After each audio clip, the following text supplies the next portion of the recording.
Bueno, buenos días a todos, a todas, a todes. Muchas gracias, por supuesto, tanto a Euge por tomar esta iniciativa que Anabel propuso, a Mónica. Creo que estén hoy acá tanto la Comisión de Mujeres y Diversidades de Diputados como de la Banca de la Mujer demuestra lo que construimos de los feminismos, que es de manera colectiva, que es pensando la integralidad de los distintos programas. Y, por supuesto, agradecer a dos enormes, inmensas compañeras como Ana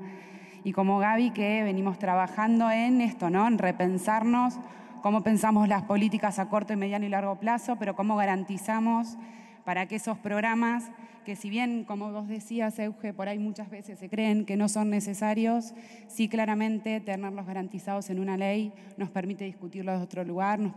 permite pedir presupuestos desde otro lugar y garantizar lo que vinieron a generar estos programas en el territorio. Cuando empezamos los foros, bien decía Mónica, con inmensas compañeras que veo acá, también hay ministras de distintas provincias que vinieron a acompañarnos, áreas de géneros locales. Fue encontrarnos a ver,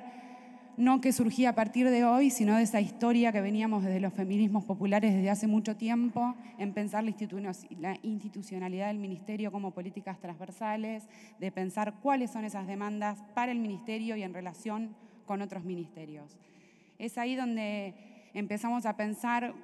un programa de acompañamiento económico, pero que no lo podíamos pensar separado de un acompañamiento psicosocial, de poner en disposición equipos interdisciplinarios. Y por otro lado, la gran deuda que seguimos viendo hoy, que es el acceso a la justicia o el acceso a derechos de las personas que están atravesando situaciones de violencia de género. Eso también sabemos que no es únicamente desde el derecho que le podemos dar una respuesta, sino que esa interdisciplinaridad, esa capilaridad que se generan con las otras profesiones son necesarias para pensar cómo desde el Estado acercamos esos derechos y vemos cómo podemos ir transitando colectivamente esas situaciones. Eso hoy es lo que yo más que nada nos parece importante venir a traer que es importante tener en cuenta que siempre fueron pensados de manera territorial y federal. Estos 59 equipos que representan más de 217 profesionales en todo el territorio nacional fue consecuencia también de ir pensando y ampliando los equipos y generando cada vez más equipos en aquellos territorios donde, en articulación con las provincias y con los municipios y en vinculación constante con las organizaciones comunitarias, políticas y sindicales, también seguía una tasa muy alta de situaciones de violencia y también algo que lo refirió Mónica y es real. Hoy en la Argentina sigue sucediendo un femicidio cada 39 horas y eso nos tiene que interpelar y nos obliga hoy quienes estamos circunstancialmente en la función pública, pero quienes somos militantes de proyectos políticos nacionales y populares, quienes creemos realmente en el Estado como una herramienta de transformación, en seguir fortaleciendo esas políticas. De los dos programas hay algo que justamente estuvo en agenda antes de los que fueron las elecciones generales, cuando una de las diputadas hoy electa que asume en diciembre propone renunciar a la paternidad, una lucha histórica también desde los feminismos relacionado con la cuota, y es que según los índices del INDEC, 1.600.000 hogares monomarentales tenemos en la Argentina, y desde los dos programas, el Acompañar y el programa Acercar Derechos, que trabajan articuladamente, se piensan en conjunto, asistimos a más de 370.000 mujeres, de las cuales el 58% manifestó haber atravesado situaciones de violencia económica y el 86% tienen hijes a cargo. Eso claramente que lo traigo como ejemplo porque está en juego también qué proyecto de país queremos, porque está en juego también dentro de pocos días qué es lo que vamos a elegir y qué es lo que vamos a elegir también para poder seguir profundizando esta agenda. Porque claramente no podemos venir acá a contar que todo es maravilloso, que el ministerio realmente tuvo una incidencia territorial que nos costó. No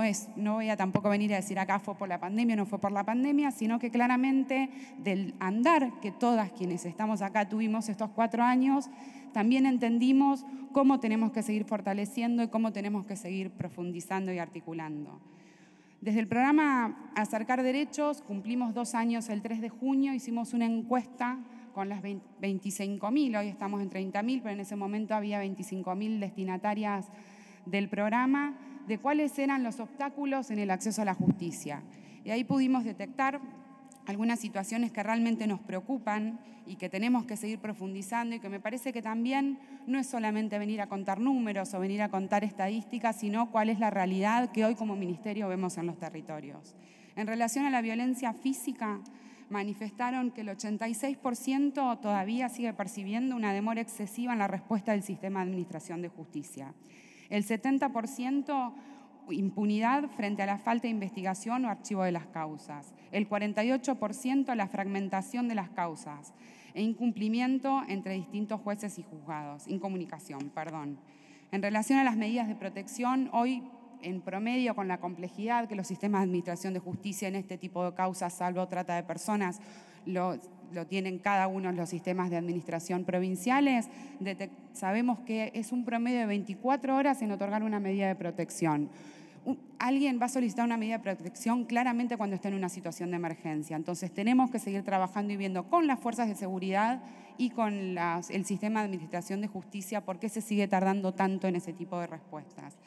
Y también los principales obstáculos de las medidas de protección nos marcaron que el 82% nos dijo que se dictan medidas que no son efectivas, que persistan las situaciones de violencia, el 78% que cuando se venzan las medidas de protección, la víctima debe ocuparse de solicitar e impulsar la prórroga de una nueva orden, que eso en pandemia se había trabajado para que sean las prórrogas automáticas, y el 54% marca la escasez o ausencia de dispositivos en los distintos territorios. Lo que mencionaba recién, las causas de alimentos, ya fui mencionando, pero simplemente seguimos con que el 76% de las personas asistidas del programa no se respetan las sentencias que se dictan, y acompañado con el 74% que tuvo una demora excesiva en la respuesta por parte del sistema de administración de justicia. Y por último, también, que me parece importante destacar para poder, esto que decía recién, un contexto y cómo estamos hoy, les preguntamos a las personas asistidas por el programa cómo había impactado los equipos en el territorio, en la contención, en el acompañamiento, y el 100% manifestó que pudo comprender mayormente las etapas o las partes del proceso, que utilizaron en el 100% el asesoramiento legal de los equipos interdisciplinarios, y en el 94% de los casos que el fortalecimiento subjetivo y una contención para atravesar ese proceso y ver qué respuestas les puede dar el sistema de administración de justicia. Esto, como bien lo fuimos mencionando y como lo dije recién, por supuesto que desde el Poder Ejecutivo, junto con las provincias y con los municipios, no lo vemos como números. Atrás de cada una de las personas asistidas hay una vida, hay una trayectoria, y tenemos que también pensar y readaptar de acuerdo a las realidades territoriales cómo vamos a estar presentes y cómo vamos a seguir acompañando siempre de manera colectiva. Pero sobre todo creo que también en esto de pensar las agendas, en esto de pensar los proyectos de país y cuáles van a ser las agendas de los feminismos populares, sabemos que la independencia económica es absolutamente necesaria para poder elegir un proyecto de vida. Sabemos que 6 meses no son suficientes para poder elegir un proyecto de vida, pero sí son un primer acompañamiento para pensar transversalmente con el Ministerio de Trabajo y con otros ministerios cuáles son esos programas que tenemos que poner a disposición en cada uno de los casos. Y en esto de los 40 años de democracia, de pensar la reforma judicial feminista o transfeminista, no podemos dejar de mencionar que, como bien decías, a pocos días de cumplir 40 años de democracia, hace poco tiempo cumplimos 1 año del intento de magnifemicidio contra Cristina Fernández de Kirchner, la vicepresidenta Cristina Fernández de Kirchner, y que claramente ese hecho sigue impune, ese hecho no se sigue investigando, y muchas de las personas que nosotras atendemos cotidianamente nos plantean, si le pasa eso a la vicepresidenta, ¿qué podemos esperar nosotras?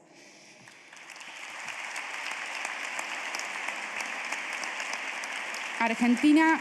como sabemos, tiene innumerables instrumentos internacionales de derechos humanos y normativa interna que garantiza, que establece la debida diligencia a investigar este tipo de hechos, que nosotras desde el Ministerio venimos trabajando determinados estándares para poder acompañar al sistema de administración de justicia,